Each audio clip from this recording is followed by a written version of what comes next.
26th? It's a good question, Dave. Do you want to do that by roll call vote if we don't have a quorum, or just assume we have a quorum?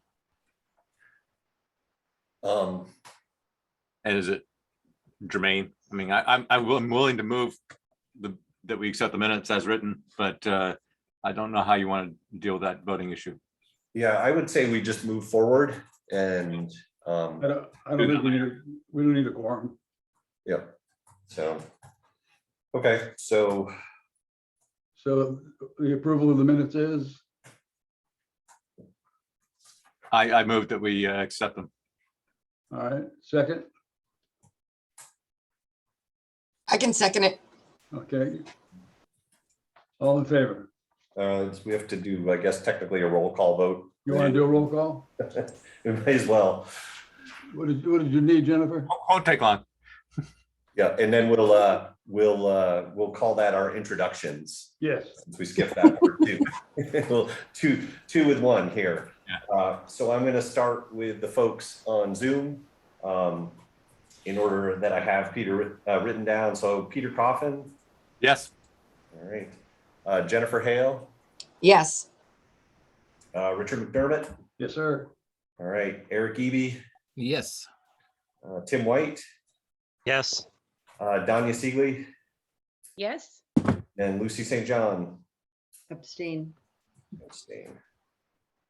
Okay, and then in the room with us, we have Susan Connors from Stratham, right? Yes. Yeah, all right. She's new assistant planner with the town of Stratham here instead of Mark today. And then Scott and I are also here in the room. So light gathering today. Yes. All right. So minutes are approved. All right, sir. Excellent. Transportation project selection criteria and weighting. Okay. Oh, David. have somebody coming into the room here, so. All right, guessing this is probably Chris Cross joining us from Newington.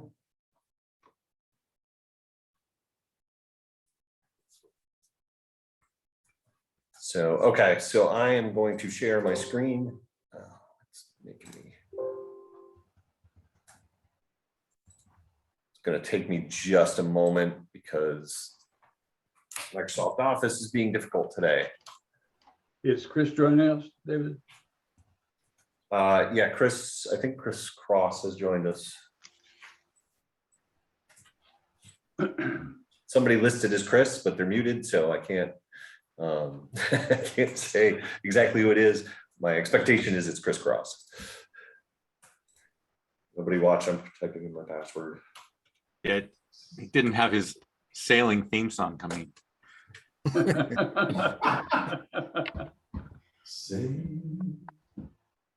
You're gonna have a tough time today, Eric. All right.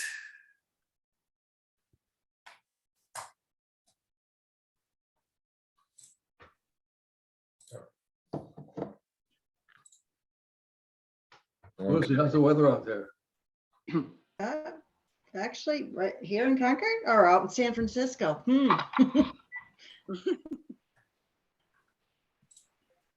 The coldest winter you ever spent was summer in San Francisco.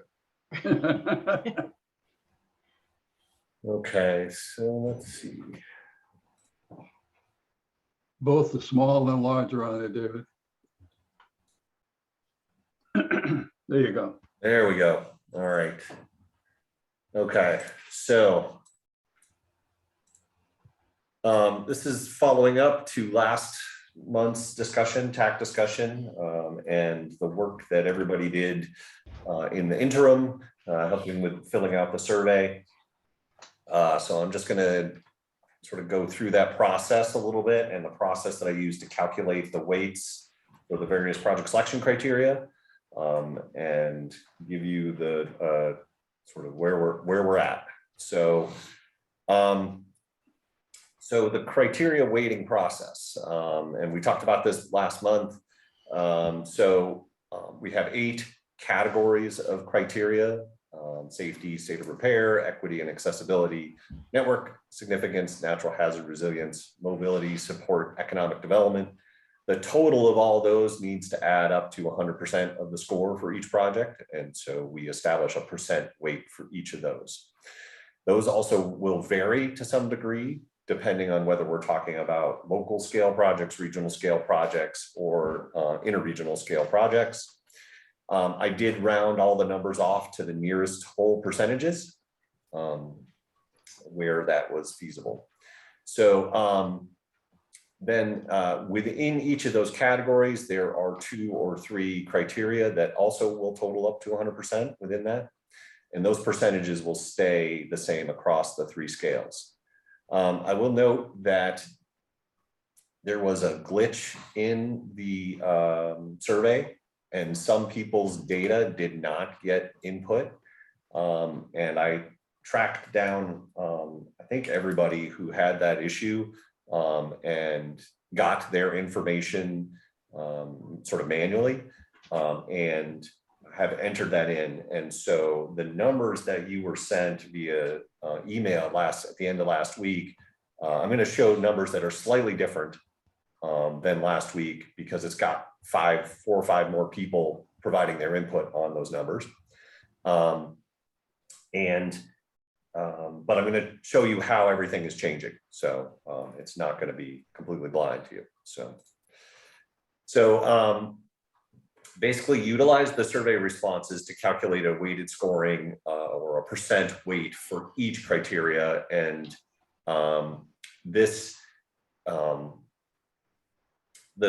table at the bottom here shows you roughly kind of how I did it. So what I did is I calculated. So if you look at the table, there's the count of responses at each rank, right? So so for this particular criteria, there were 2 people who said it was ranked first, 1 person who said it was ranked second, 0 ranked third, et cetera, on down to 8. I calculated the percentage weight for each of those, or the percent of the total for each of those, right? So in this case, 2 is 33% of the 6 responses for that criterion, right? So, and then again, for each of those. And so if something was ranked first, it got 8 points, ranked second, it got 7 points, 6 points on down through to if you were ranked 8, you got 1 point, right? So I calculated total score from that, multiplying the score times the percentage to get the 2.67 at the bottom, which adds up to 5.33, which makes a 14% rating for that criteria. Again, this is showing some of the partial information. And like I said, there was a data error of some sort. I haven't quite tracked down what happened, but I did get the information from the folks that error happened to. So everybody who participated in the survey is all, their information is all included now. So I'm going to go into the talking about the criteria weights at each category of local, regional, and interregional. So again, starting with the local weighting. So remember, these are focused on projects that are sort of local in nature, looking at safety, access, and multimodal connections within communities. So these tend to be smaller scale projects, like particularly bike pedestrian projects or on Main Street in your downtown, that kind of thing.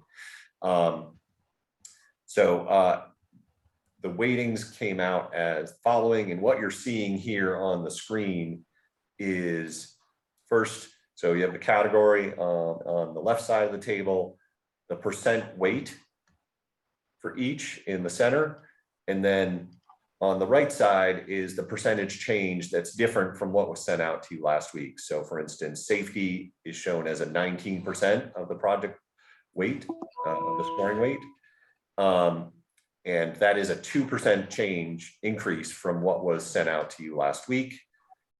State of repair is 16%. There was no change to that.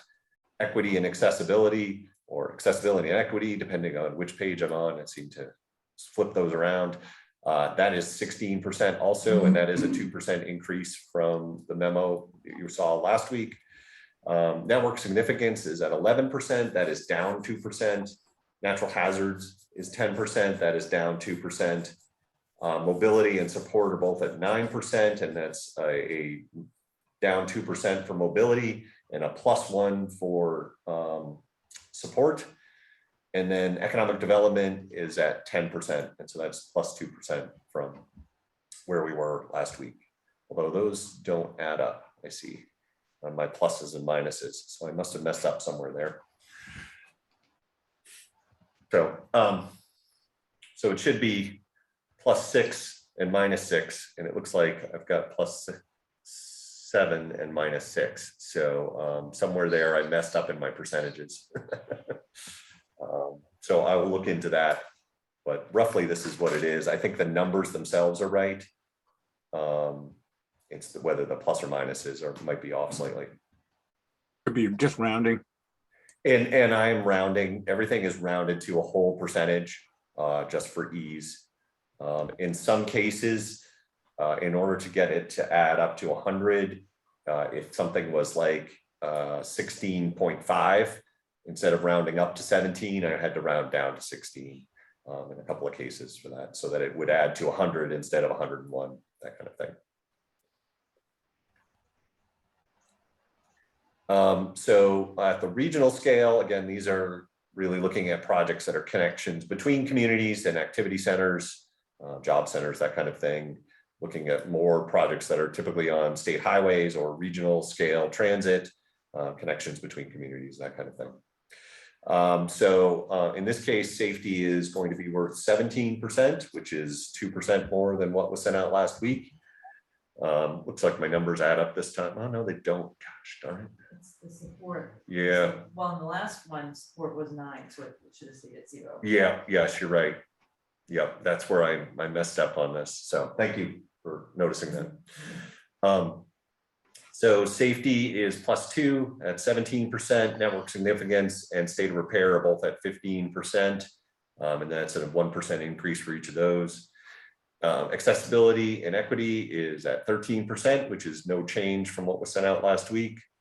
Natural hazard resilience at 12%, which is a 1% decrease. Mobility at 10%, that's a 1% decrease there as well. Economic development is now 9%, which is 2% less. And support is 9%, which is actually, instead of saying +1, that should say 0% change there. So. Well, that time it is. What percent is The other one, yeah. There's another one. Yeah, this is what happens when I rushed to do this morning, right before the meeting. So some of the percentage changes might be off here. Hopefully, at least in one place, it might all add up correctly. That would be nice, but we'll see. Interregional weighting, again, these are the connections from our region to the larger state of New Hampshire and neighboring states, looking at projects on the interstate highway largely, or like 101 or Route 125, the major corridors in the region. In this case, we see an increase in importance in things like network significance, which is the highest rated in this one, which is at 18%. And then safety, 17%. Again, these are no change from what was sent out in the memo. Mobility takes on a little more importance, although it did decrease a little bit from what was sent out last week. It's at 14%, which is down 2% from last week, but it's still more higher than in some of the other categories there in the local one. Accessibility and equity at 13%, that's no change from previously. Economic development at 9%, which is down 2% from last week's memo. State of repair at 12%, which is a +3% increase. That's the largest change that we had in all of this. Natural hazard resilience at 8% still, which is no change from the memo last week, and support at 9%, which is a +1 increase, 1% increase. So when we pull all that together, maybe my numbers on this page add up correctly. It looks like they actually do. Yeah.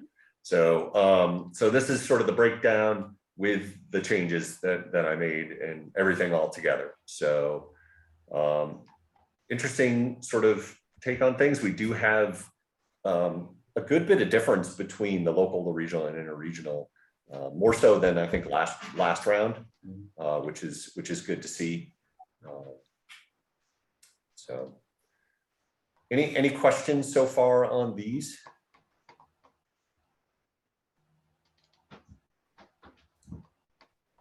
Dave, how far off were we How far off were we on? relative to last year? I didn't check that against last year's numbers. That's something I can do. It's not imperative. It's not imperative. Yeah. I just remember last year, the numbers being a lot closer together across the three Yes. areas. Yeah. But it's good to see that safety coming out on as a top priority across the board. That's really, I think, where we need to be headed. And we'll talk about that a little bit more in the next item on the agenda, but that's a good sign from my perspective. And it seems like the distributions look pretty good in terms of how things are weighted. People were very consistent about support, which is nice that's an important piece. So, all right, if there's no questions, I'm going to dive into sort of the next steps here, or next sort of level, I guess. So within each of those categories, there were 2 or 3 sort of sub criteria that we needed to weight. And so within each category, so economic development and equity and accessibility in this case, there should be the 2 within that should add up to 100% as well. So we had the slider bar part of the survey for this one. And I've included what the outcomes for that are in the table. So for economic development, 63% was the weighting for ensuring improved access to activities and activity centers, whereas 37% is the weighting for goods movement. And you can see in this is actually a screenshot of the slider bar outcome, how people scored the project. So scoring to the left side of the center is more weighting towards improving access, whereas scoring to the right side was more weighted towards improving the ease of goods movement. So you can kind of see the distribution of the responses, and there's an average line there that shows it was more heavily weighted towards the improving access side of things. On the equity and accessibility side of things, you can see that the responses were more evenly kind of distributed across the board between the 2, whether it was improving access, expanding transportation choices, or removing barriers to access. It averaged out almost at 50%. So we see just a slight weighting towards expanding transportation choices. So that's a 52-48 split on this one. David, on the economic development issue, as with everything here, it's a fine juggling act. But I think, in my case at least, I felt that freight movement, it's a question of who is funding it. And the projects we're looking at are publicly funded for the largest percentage of the population, whereas freight movement, if you want to bring in an Amazon warehouse, and that's going to require a lot of infrastructure support, the question is whether that should be funded by the project that's being affecting it. So I think that may be why that just has a larger disparity there, is that it depends on whether we're grading it by how the public is funding it versus how the industry is funding it. Yeah, that's a good point. In this case, it's also looking at, we'll be, when we're looking at a project, we'll say, will this project provide some benefits to, reduce bottlenecks in freight travel, or will it, that kind of thing. So that's how we'll be looking at it when we're scoring it. And so, but yes, I mean, we don't get a lot of projects that are sort of dedicated towards, freight in particular, but it is something we have to consider a little bit at least. So,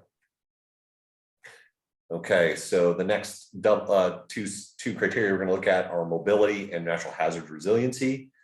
And so Mobility, we see it's sort of in between the two that we saw on the last page. It's a 60-40 split between focusing on, the impact or the whether the area in question for a particular project is experiencing significant congestion. We'll take 60% of the score, whereas 40% of the score will be based on what the congestion reduction will be happening within the project. So that's a 60-40 split on that. When we're talking about natural hazard resiliency, again, we're much closer to a 50-50 split on that, between looking at the level of risk that is at a particular site versus what mitigation the project will be implementing to reduce that potential future damage from natural hazards. So that's a 48-52 split that way, weighted slightly towards mitigating that risk or mitigating the damage.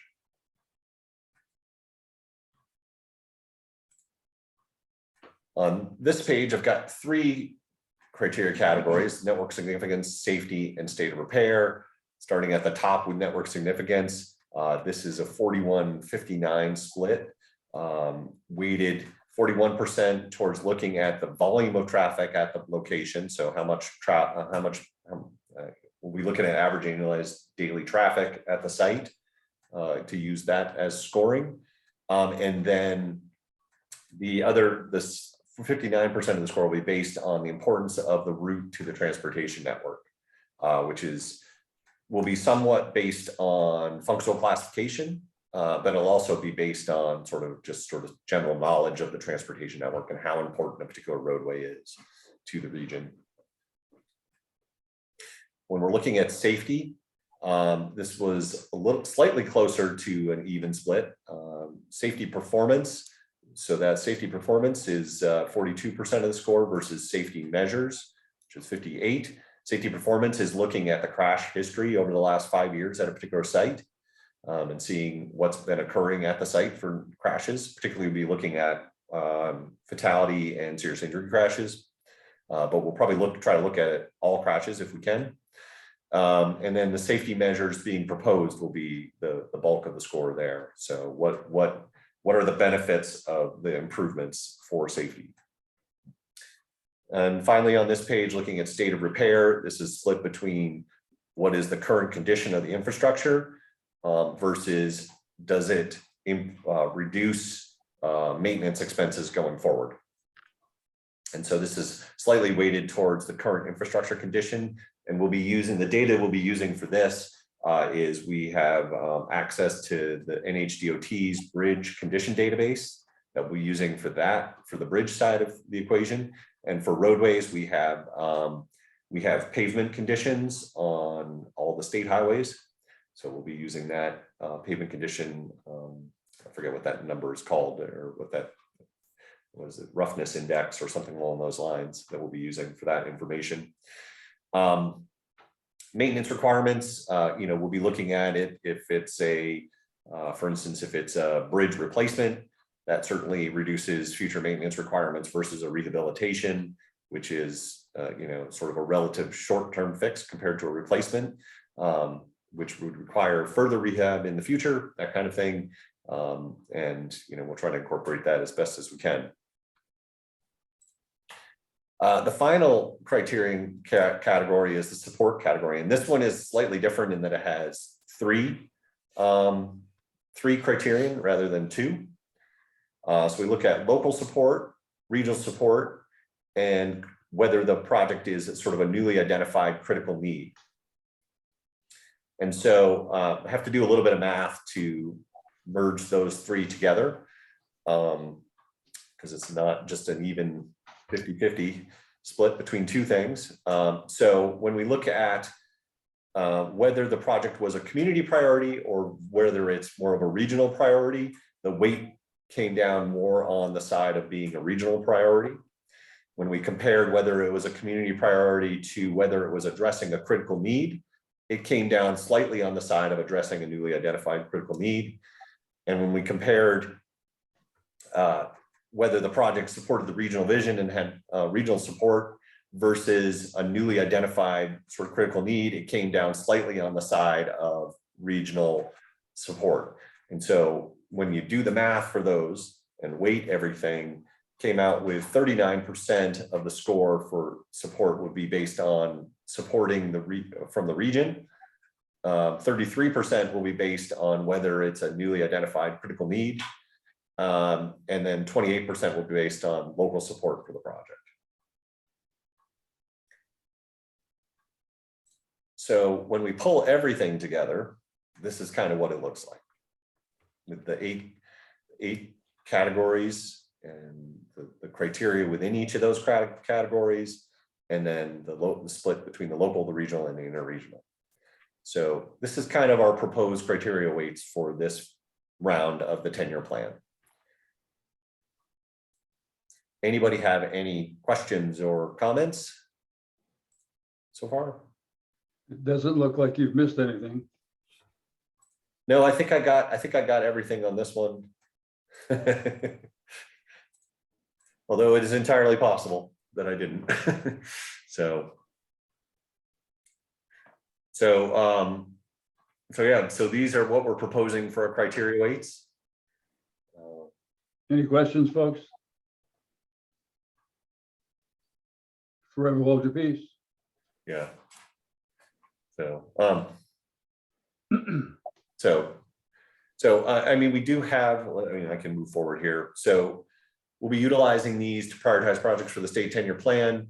I also will use them as a rough prioritization for programming projects beyond the 10-year plan. So the remaining projects in our long range plan, I, as best as possible, try to program those based on their scoring in the project selection criteria. But given that we have to be fiscally constrained by year, it doesn't always work out that way. We sometimes have to shuffle projects a little bit so that we don't over program one particular year. So, but in the interim, in the short term, we'll be using this to prioritize projects for our short list for the state 10-year plan. Our July meeting, we'll be presenting a prioritized list of projects, and we'll be meeting to, if those of you that were around 2 years ago, you might remember that we produced a list of 5 projects from each of the categories, from local, regional, and interregional, and we selected a short list of candidate projects to send to DOT from that list of 15. We'll be doing something very similar to that, except instead of sending it to DOT, we'll be sending it to our engineering team to do cost and scope reviews and hopefully come up with a decent set of estimates for each project. So that will be happening at the July meeting. We'll be doing that. I don't know how. So my hope is that we can get the engineering team to review somewhere in the order of 6 or 7 projects. But it's going to depend on the cost, and that is not something that I know exactly yet. Talking with some of the other planning commissions who have done this in the past, their average sort of cost for a cost and scope review from an engineering team was around $5,000. And so if that's the case, then I think we have the budget to do probably 6 or 7 projects, but we haven't. We just closed out our request for qualifications from engineers. We have a selected consultant, and we're just starting to sort of enter into negotiations with them on the cost side of things. And that will hopefully be wrapped up in the next week or 2, so that when right after the July meeting, I can send them a list of projects and the background data for those projects, and they can get started on developing those cost estimates and reviewing the scopes. So based on those engineering recommendations, we'll come back in the fall, probably at the, whether it's the September or October meeting, I'm not entirely 100% sure of yet, but the TAC will get another crack. We'll look at what the engineers have to say about the projects, and then we'll send a list of projects to DOT that is constrained to our regional target. So Dave, will you send copies of this to us? I can send copies of this to you, yes. So what I need today is sort of recommending approval of the project selection criteria weights that I showed you on the last page. And as I've said in previous rounds, we do have the opportunity to tweak these. We don't have to stick with exactly what the survey results produced. If people are particularly unhappy with things, we just need to make sure that everything tallies up to 100% where it needs to. So. Do you want us to take time to look at these and then get back to you, David? Well,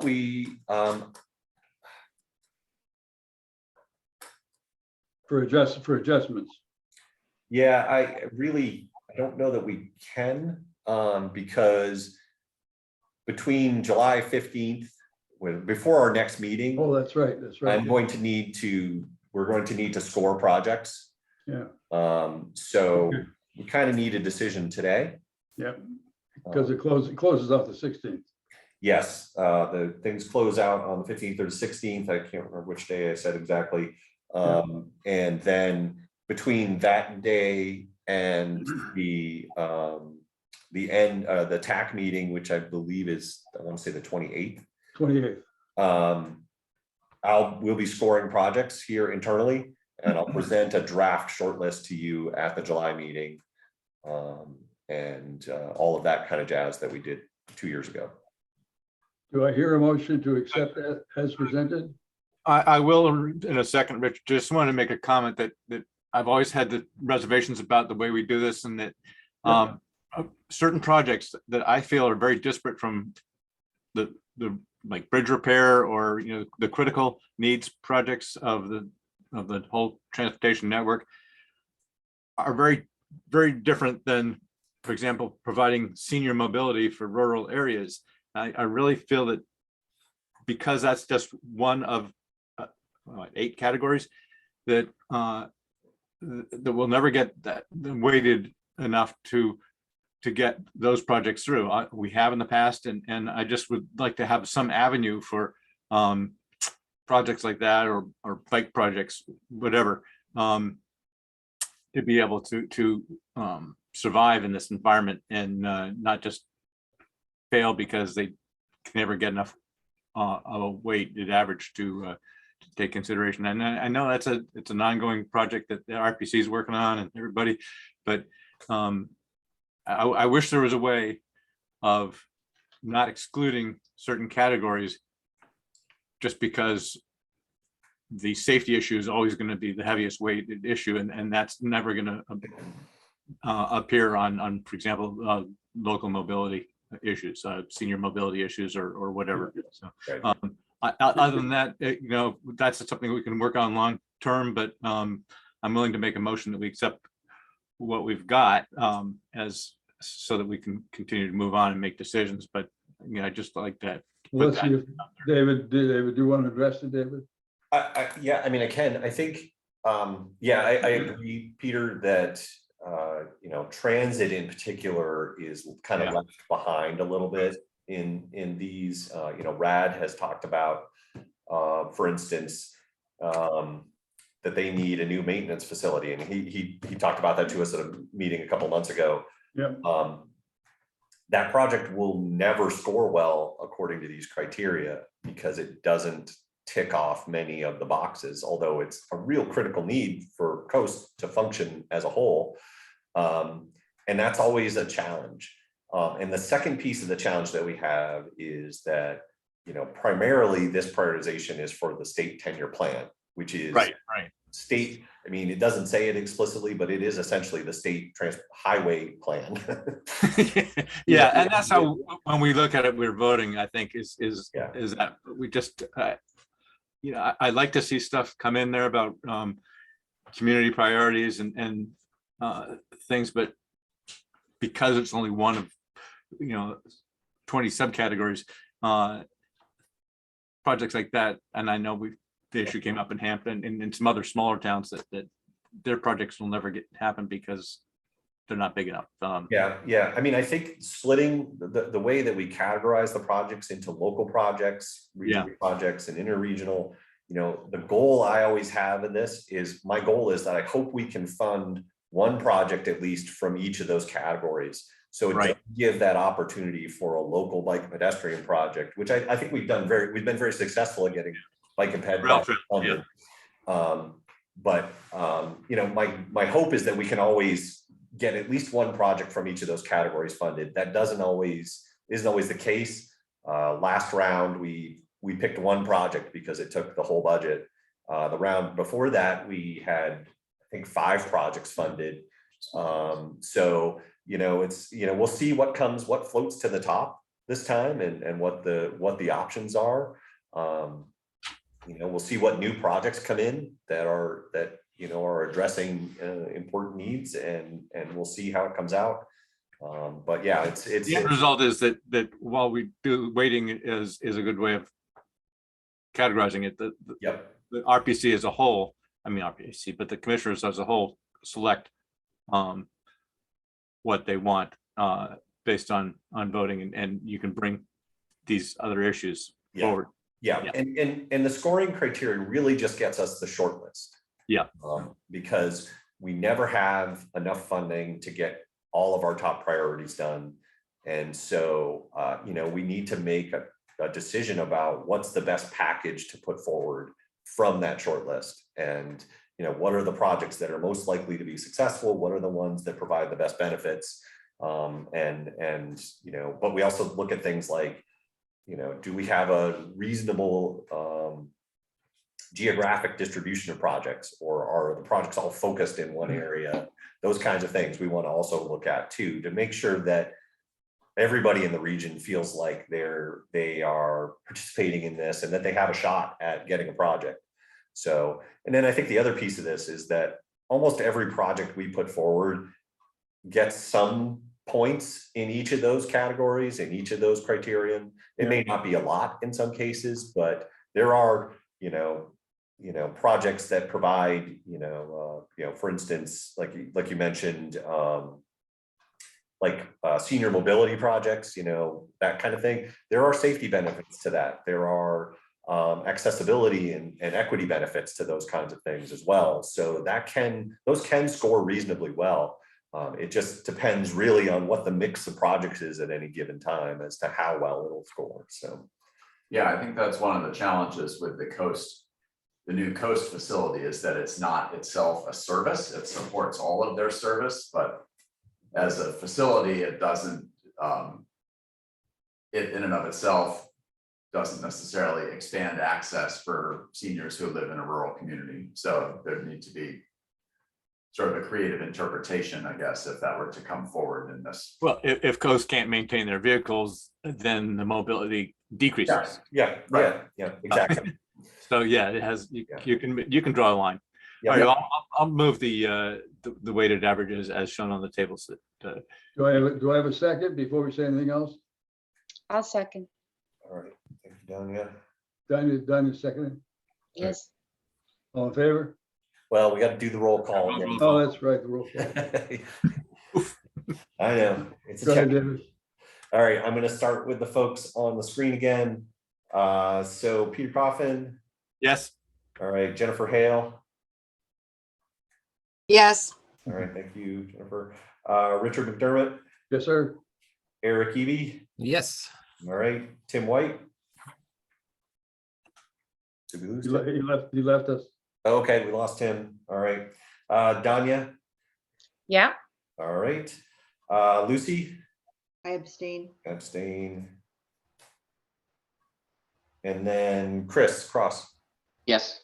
All right, now that you're officially a TAC member, you can vote this month, right?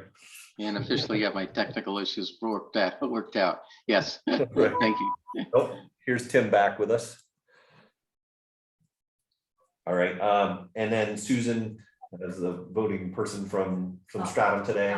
I'll say yes, but I know that Mark was concerned with the environmental justice percentage and it went up, so he's gonna be less happy, but I'm gonna say yes. All right. So yeah, I mean, our focus on that one is really looking at accessibility and improving access versus other pieces of that. So I think that's it's so okay.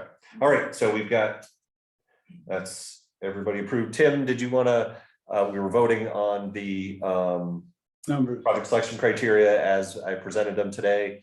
So if you would like to add your yes vote to that, or an abstention, or a no. Yeah, sorry about that, Dave. I was having some internet issues. I just got logged back on and yeah, I vote yes. All right, okay, thank you. All right, Tim, your voice is muffled if it's what it's worth. Yeah, I vote yes. okay. Thank you, everyone. We'll move forward with that, and Yes, I'll sir. be starting working on sort of assembling the existing projects now, so that I can get a jump start on that before all the new projects come in the next few weeks. So I'm going to get us organized internally for that, and start work on that process using these criteria weights, and we'll see what new projects we get in the next couple of weeks. Thank you, David. The next is, in addition, safe streets and roads for all. Yes. All right. So I am going to put up another PowerPoint presentation. Are you leading or is Scott? I'm going to lead it, but I'm sure Scott will have some input as well. That poor guy. Yeah. Serve along for the ride today, Richard. All right, so let's see, sharing screen. All right. Everybody see the Perfect. presentation? All right, Okay. okay. So this is relatively short topic, but we just wanted to kind of introduce it a little bit and give some of our thoughts about potentially getting a safety action plan grant moving forward. So safe streets and roads for all. If it's going to go, this was a new program established in the bipartisan infrastructure law that was passed last year, with the purpose of funding projects and initiatives that reduce and eliminate roadway deaths and serious injuries. So the overall goal, this is part of DOT's new sort of approach, what do they call it, vision zero approach. And so the goal is to get to the point where there are 0 deaths and serious injuries on the nation's roadways. And they are using what's called a safe systems approach for that. And I'll talk about that a little bit. So there's $5 billion in funding appropriated to this program over the next 5 years. $1 billion of that is available in this fiscal year. And applications are due for that in September. There is a 20% non-federal match requirement on that. So we would have to come up with 20% of whatever grant we came up with in local funding. So there are 3 types of activities that are generally eligible for this. The first is development of a safety action plan, otherwise known as an action plan. Conducting planning, design, and development activities in support of an action plan. So basically enhancing an existing action plan, or actually carrying out projects and strategies and implementing them, those that are identified in an action plan. So given that everything is linked to having a safety action plan, you must have an action plan in place before you can get an implementation grant. So, and the Federal Highway Administration's expectation is that the bulk of funding in this first fiscal year is expected to go towards getting local and regional action plans in place. And so in particular, people that can apply for this are MPOs or regional planning commissions, counties, cities, towns, transit agencies, anything that's a special district that is designated as a subdivision of the state, tribal governments, of course, and then you can form multi-jurisdictional groups of different things like multiple RPCs or MPOs or towns or counties and cities and towns can all band together and develop and sort of co-develop one of these action plans. So what is a safety action plan? So it's based on the safe systems approach, right? So, and the safe systems approach is really based around these sort of tenets, I guess you would call them.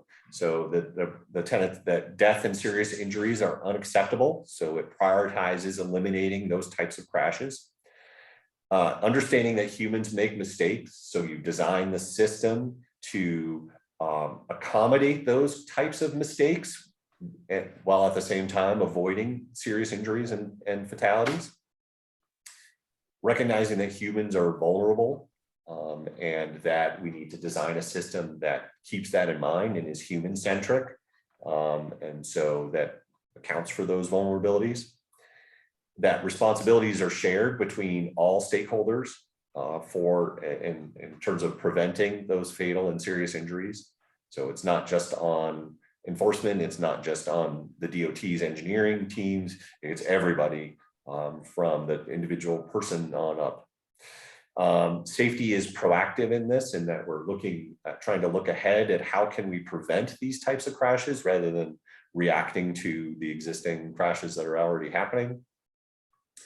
And then building redundancy into the system so that if part of the system fails, the other parts can still protect people. So it has a number of objectives, which are identified here. So it's basically safer people. So people's behavior is improved, and less speeding, less risky driving behaviors, that type of things. We have safer roads in that the roadways are designed to be safe for all users, and that they are designed to sort of mitigate mistakes and encourage safer behaviors.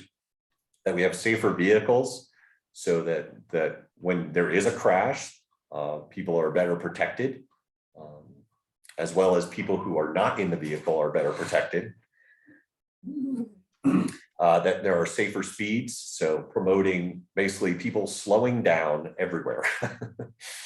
That is a big determinant in whether something is a serious injury or a fatality, is the speed at which people are going. And so if we can reduce speeds across the board, especially if we can reduce speeds in areas of high bike and pedestrian volume, we can reduce those impacts of those crashes. And then the final piece of that is post-crash care, making sure that folks have expedient access to medical facilities, and that people like first responders and construction crews on the road are at lower risk of getting involved in a secondary crash because of other things that are going on around them. So just improving traffic incident management and that kind of thing to reduce those secondary crashes as well. So a safety action plan is kind of based on those things we talked about that are shown in the last couple of screens, but it's got 8 components, and this was, this is essentially the same information that was sent out to you in the agenda, and that flyer that is put together by the Federal Highway Administration. So it's got 8 components. There's a commitment on the part of leadership and some goal setting, and so the goal is you commit as so if the RPC did one, for instance, our commission would commit to 0 fatalities on a certain time frame as part of this plan. It has a planning structure, so there's a committee or some sort of implementation group that has oversight on the action plan and monitors development and implementation. It includes safety analysis, and not just analysis of sort of historic sort of traffic crashes and records. And so we're also looking forward as to, are there specific systemic or systematic needs that we could implement to improve safety across the board. They're looking for robust engagement and collaboration. So meeting with as many stakeholders as you can figure out how to deal with, and trying to make sure that all community groups are represented in some way. Equity considerations are also part of this, making sure that we're using an inclusive process that particularly looks at folks that are in disadvantaged communities and making sure that they're receiving an equitable share of the benefits or not a disproportionate share of the costs. They want us to include policy and process changes in this, and so that we're not just focused on engineering improvements, but we're looking at what are other sort of larger scale benefit or changes that can be made to benefit and improve safety beyond just re-engineering the shape of the roadway, essentially. They also want a strategy defined and a project selection process to be put into place for this so that you can prioritize projects and strategies, and that should be based on the best available evidence and practices, and that we have timeframes for implementation on both strategies and initiatives, as well as individual projects that are identified.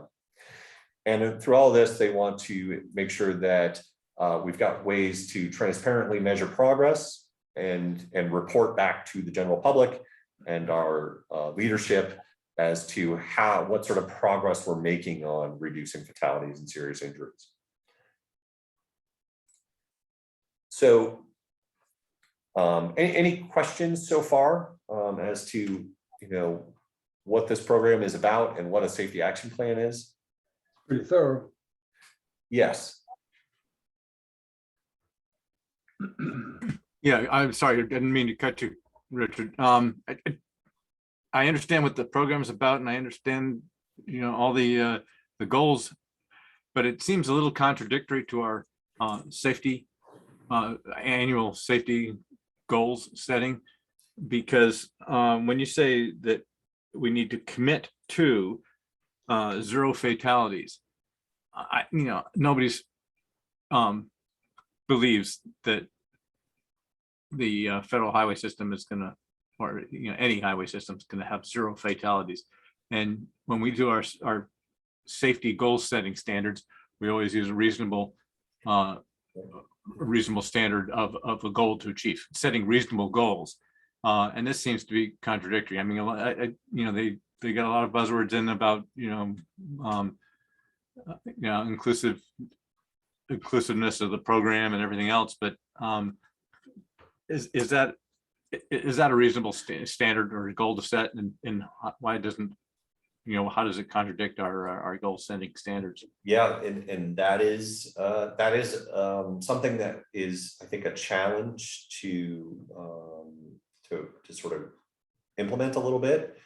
The HSIP, the annual safety targets that we set, those are done annually, and so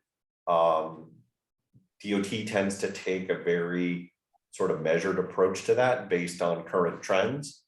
The idea of the safety action plan is more of a long-term look. So we wouldn't be saying, our goal is 0 fatalities next year. We would say our goal by 2040 or our goal by 2030 or 2050, whatever it happens to be, is 0 fatalities and serious injuries. And what changes can we make to our policies, programs, and our transportation network to sort of facilitate that over time. And the idea is that this becomes a focus of that sort of longer term planning, whereas the HSIP targets are more of that short-term implementation, sort of measuring that year to year. But that debate has also been that debate between sort of having pragmatic and reasonable targets versus what's the other word? Visionary kind of targets has been debated within those HSIP targets as well. And that's something that has to be sorted out a little bit, because Federal Highway Administration does check NHDOT's progress towards those annual safety targets. And so how do you rectify those two things? And that's something that we'll have to figure out. But from a regional perspective, where I'm less interested in those annual targets that we set, because we don't have a lot of ability to shape what changes are made on a year-to-year basis. But over the long term, we do have that ability to more shape and get projects into the queue that will sort of help avoid future fatalities and serious injuries. And so I think, I think we can make this work, but there is a bit of a contradictory sort of stance there between those two pieces, and we'll have to sort of sort that out as we move forward. It's basically just putting safety out alone as the highest category in your long range plan, not just the 10-year plan. But yeah, but that does give you two sets of standards to work against. So yeah, and I mean, evaluating projects, even, you know, we just went through that weighting criteria. Now you're saying throw that out. Safety is 100%. Everything else is, you know, or safety is 8%. Everything else adds up to the remaining two. Yep. I think that's I just see this as a good idea. Everybody should have this goal of 0 fatalities. I wonder how it's going to affect our, you know, boots on the ground actual implementation here. Yeah, that's a good question. I think that some of it is I think some of it is about education and trying to get local officials to really think more seriously about safety, because I feel like oftentimes there's a lot of lip service saying that safety is our highest priority, but ultimately the highest level of resources goes to throughput and reducing traffic congestion historically. And so I think some of it is about having a conversation about that. And also this plan is specific to this funding program as well, which is focused particularly on safety as opposed to on those other considerations. Yeah. Danya, go ahead. Thank you.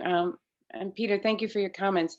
I guess when I first read this and I hear the presentation, I love that they are asking leadership commitment.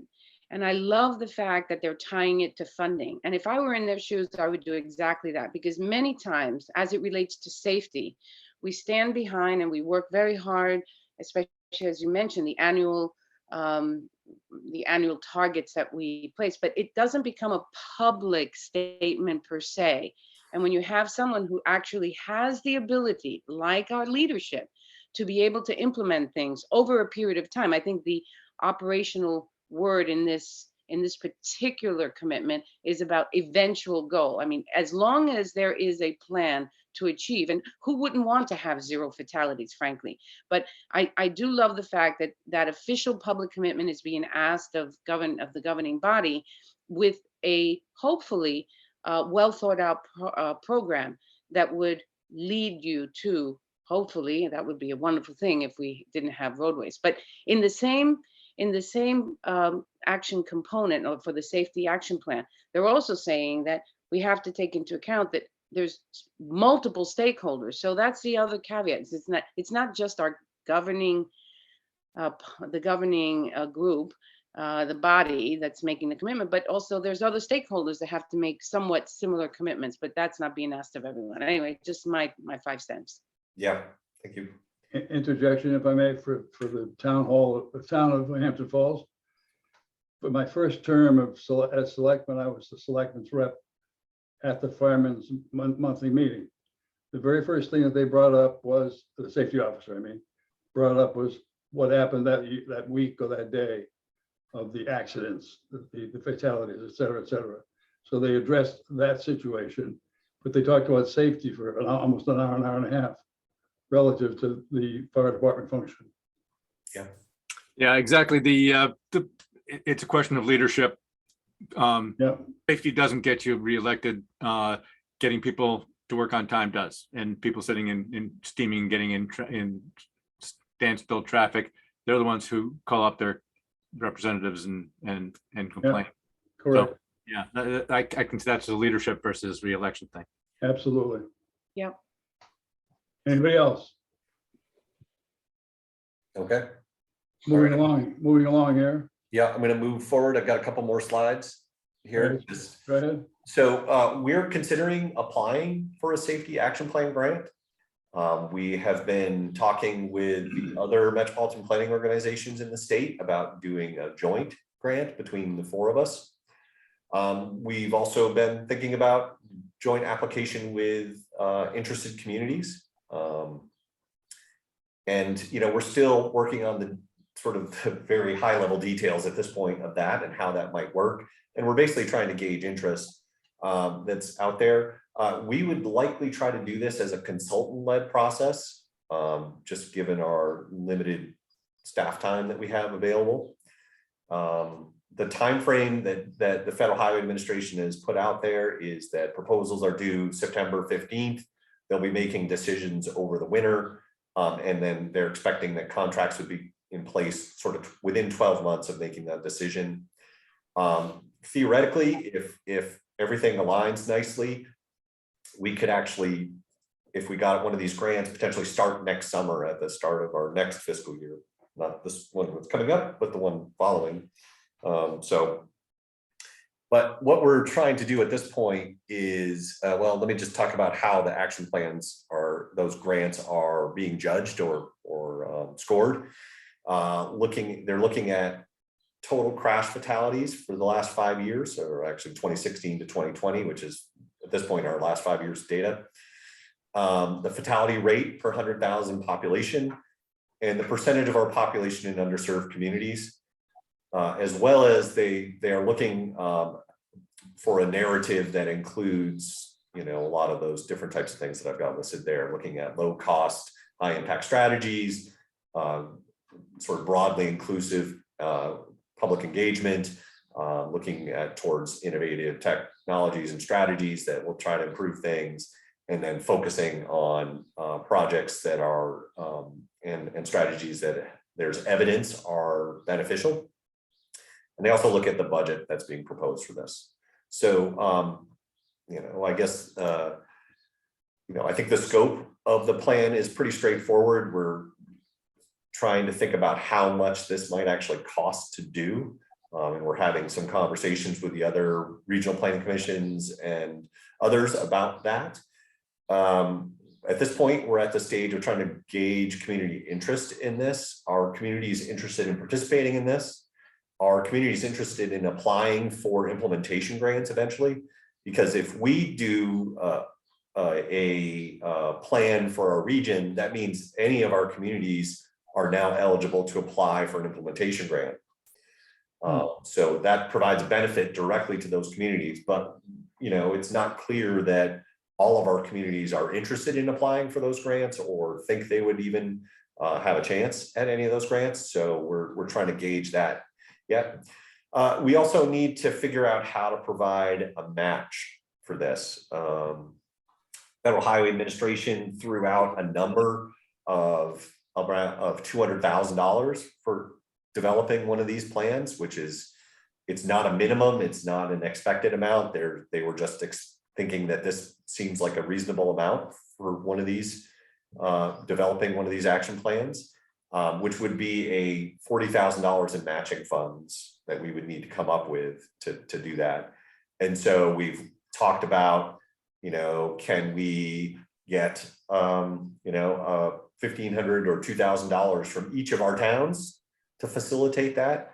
Or would there be a smaller subset of towns that are interested in actually doing implementation grants eventually? So maybe we get 5 or 6 or 8 of the larger towns together, and they become joint partners in this and provide some of that matching funds and from that smaller number. So instead of $1,500 or $2,000, maybe it's $5,000 from a smaller subset of towns, that kind of thing. We're also trying to figure out if we can use any of our existing RPC dues to match this. A lot of those dues are tied up in other things, but if we are planning ahead enough, we might be able to use some to match against community participation, that kind of thing, to cover some of the match. We're still investigating all of that, but at this point, it's really looking to try to see what the interest is out there from our communities. And we'll be, in addition to discussing this today and probably at an upcoming commission meeting, we'll also be reaching out directly to communities to see what interest there is. And that's really all I had on that. Dave? Yes, Tanya. Yeah, sorry. My question is just a follow-up to what you've described. So how would you envision soliciting the different towns' interests? Yeah. a little bit more detail if you have it, or at least just to have a brainstorming session at some point. Yeah, I thought we would probably start with the town administrators. Yeah. And city manager, town manager, including our RPC commissioners and TAC members in that as well, but just sort of reaching out to see if there's a general interest from the community in this. And then certainly we would follow up with like board of select board or planning boards or whoever we needed to sort of, make sure that the information was there that they need to make a decision about this. So we can do things in a couple ways too. We can have communities or other planning commissions that are official sort of joint partners in this. Or we can do it as a region with sort of with our communities, but sort of not as a joint partner. It's really flexible in how we do it. Yeah. So it's really, we're trying to, I guess at this point, we're at the gauging general interest in the program. There's a lot of money potentially out there. I would say I'm not sure how competitive we are for these grants. We don't have a ton of fatalities in that 5-year period. So, and our fatality rate per 100,000 population, it's higher than we would like it, but it's not especially high. Do we need to increase it? I would not suggest that we should increase our fatality rate or fatalities just to get some funding. I just woke everybody up. It's an option, I guess, but maybe one we should maybe skip at this point. And then from that equity perspective, we don't have a lot of folks in our region that are, sort of considered disadvantaged.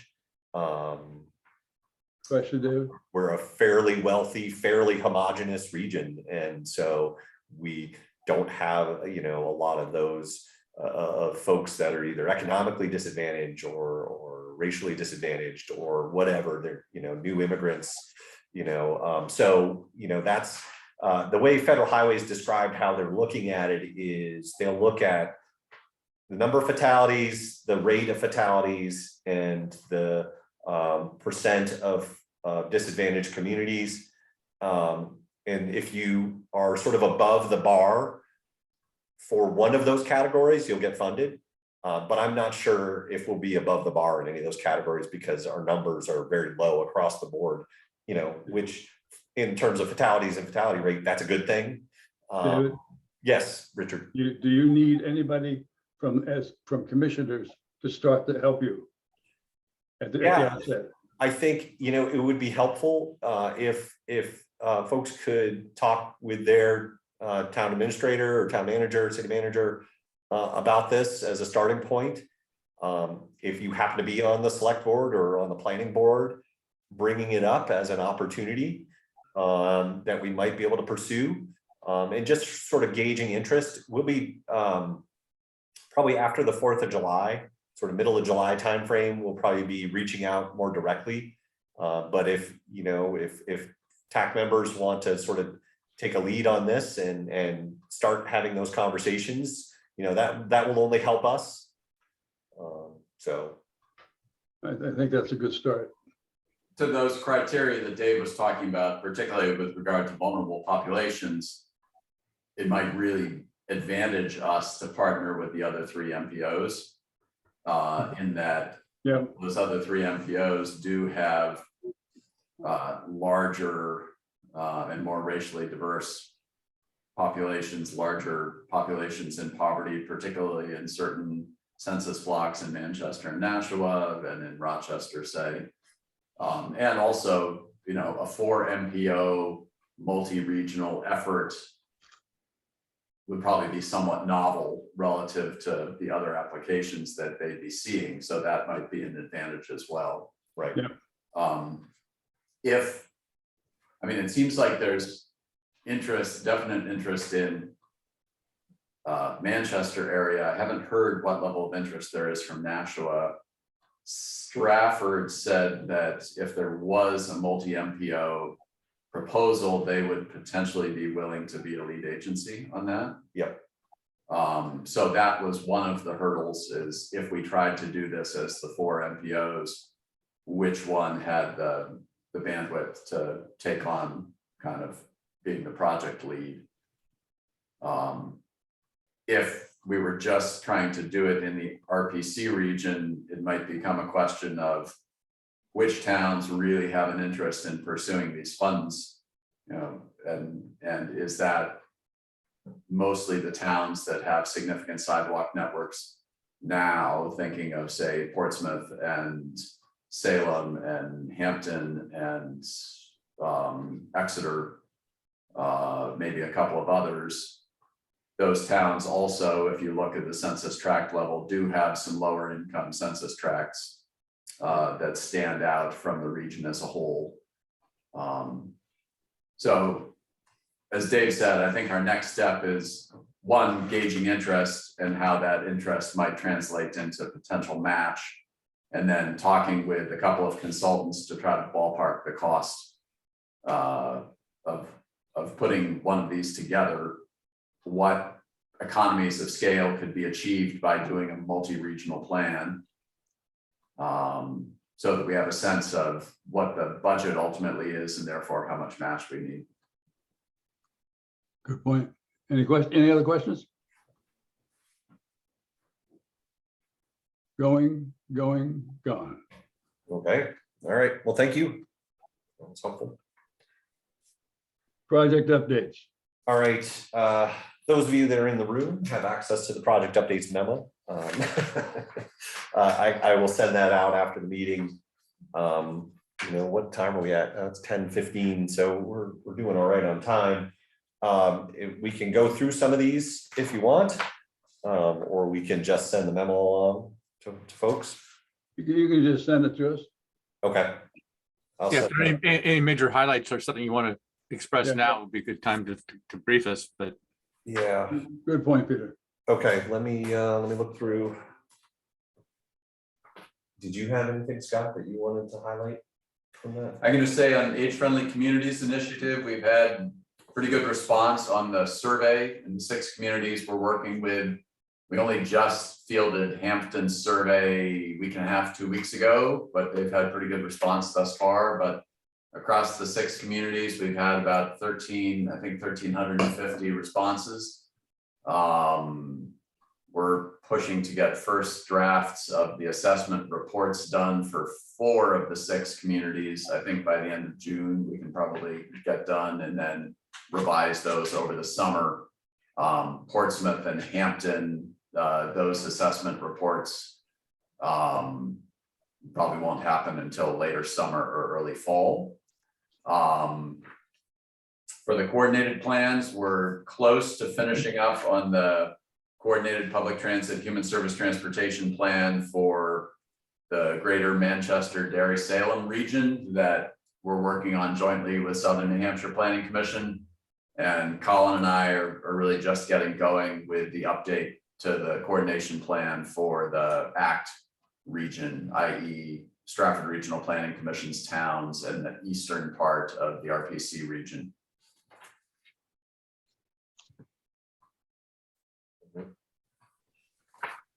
So, okay, all right, well, we'll send along the memo right after the meeting.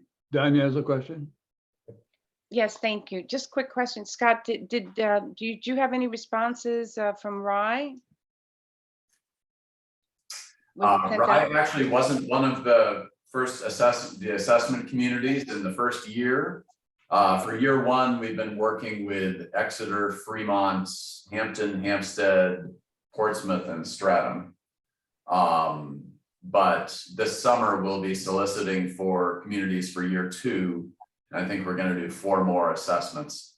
So if there's interest, if you have a sense there's interest in Rye, let me know. Okay, I We've will. some interest from Raymond so far. Plastow, is Plastow talking about coming back as a member? Plastow is a member again, yes. We've heard some interest from Plastow with them rejoining. I think those are the two communities we've heard from so far, inquiring about participating in year 2. Oh, great. Thank you very much. I wasn't sure if Rye had been included in the previous round, so appreciate that. Okay, great. Thank you. All right. Any more open discussion? I have one thing that I just wanted to bring up. Might have noticed that our numbers in terms of participation are fairly low in the TAC right now. We're going to be sort of pursuing in this summer, trying to revitalize the TAC a little bit in terms of contacting those communities where we're not getting participation and trying to get a TAC member appointed or a TAC member appointed that will attend the meetings. But we also wanted to talk a little bit about, whether the day and time of the meeting is still working for folks. So some of those kinds of things, I don't know how we'll approach it exactly. We may do a survey. But I just wanted to sort of bring up the topic a little bit since we do have some time.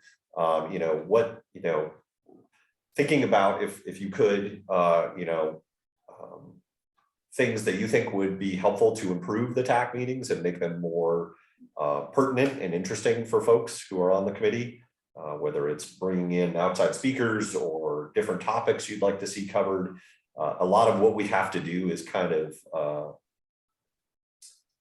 it's required work and it's cyclical in nature. So we see the same things kind of over and over and over again, but we do have opportunities to bring in other topics. And so if anybody has any thoughts, I'd be happy to hear them now, or I'd be happy to get an email or a call from anybody if you have thoughts about things that might help us both improve the participation in the TAC or make it more pertinent and interesting to folks who are TAC members and want to participate.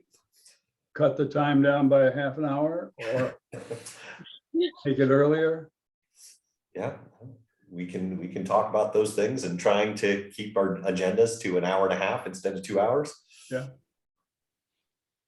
I mean, I think the addition of having the sort of mixed meetings is helpful in the long run in that, there are people who want to participate, but either aren't comfortable coming into a room with others at this point, or, even say we get Salem back as a member, it's a 40 or 45-minute drive from Salem over to the RPC to participate in a meeting. So I like to keep this option open so that we can get the broadest participation possible.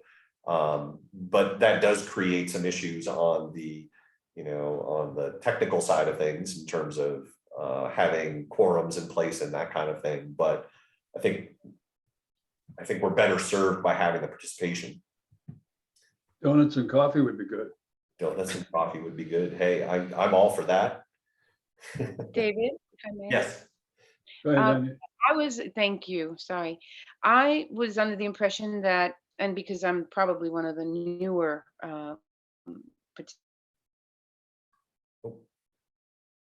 You're breaking up a little bit there, Danya. We can't hear you, Daniel. You're breaking up. asked by Rice Select Board, just assume that was the case across the board. So how do you get other participate? Can you still hear me? Can you not hear me? Yes, you better. Hear you again now. Yep. So Okay, sorry, my internet is acting up.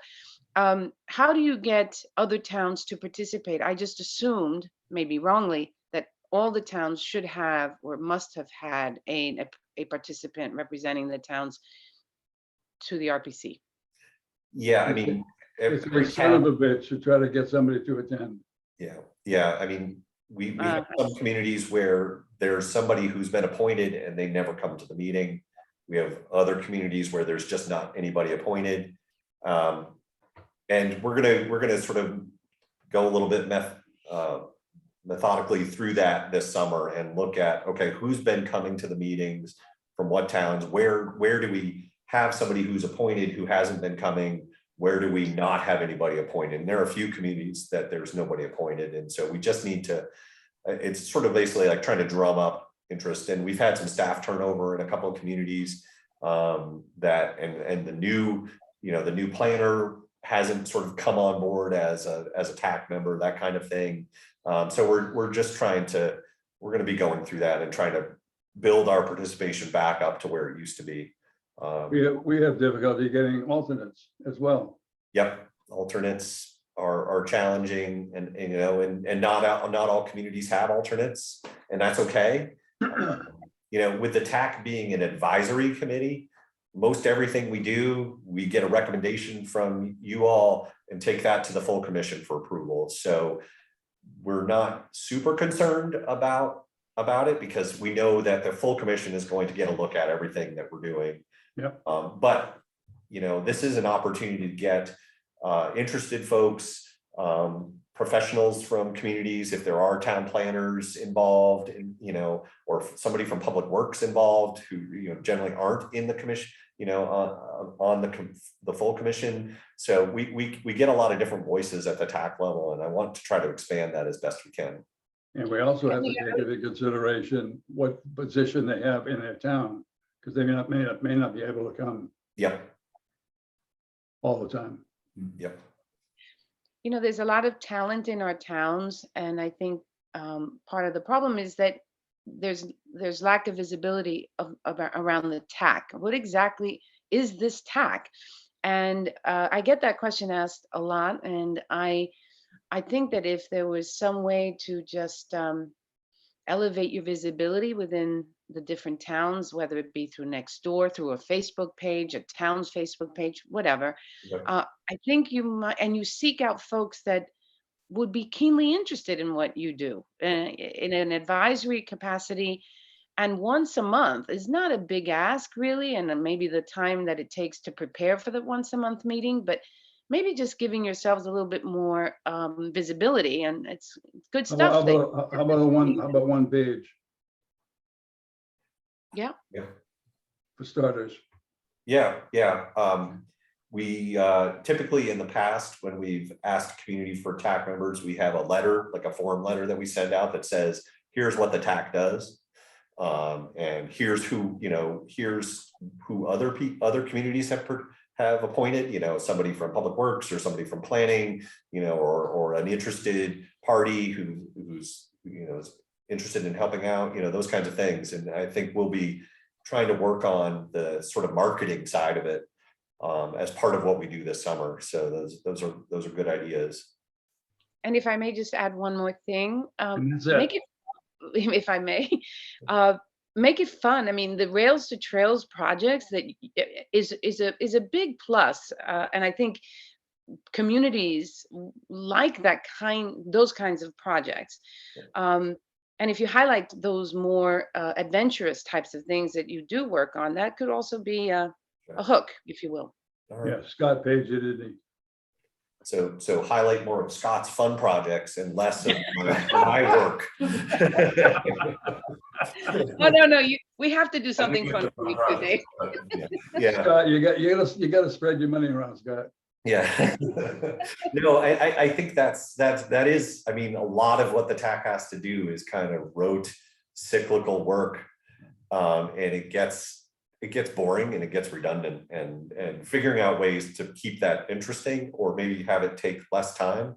You know, I certainly can work on that side of it, and sort of streamlining some of the discussions around tip amendments and that sort of thing, which are really, you know, mostly it's just a checkbox that we have to do. And there's not a terrible lot of interest in that on anybody's level, really. You know, maybe we try to work on de-emphasizing that piece of the work and more emphasizing the sort of the forward-looking stuff, the bigger picture stuff, the funner, more interesting fun projects. We've had some conversation with staff before. Richard, go on.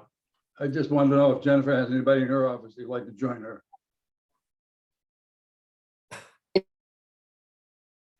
You'll break it up too. Oh, that's weird. I think should be good. Right now it's sort of just me and my deputy, you know, that would be doing the meetings and that type of stuff, but Right. It's a big office. huge. All right, I guess that might be it. Peter, you got any? Eric? Tim? Going, gone. Looks like Chris has a hand up.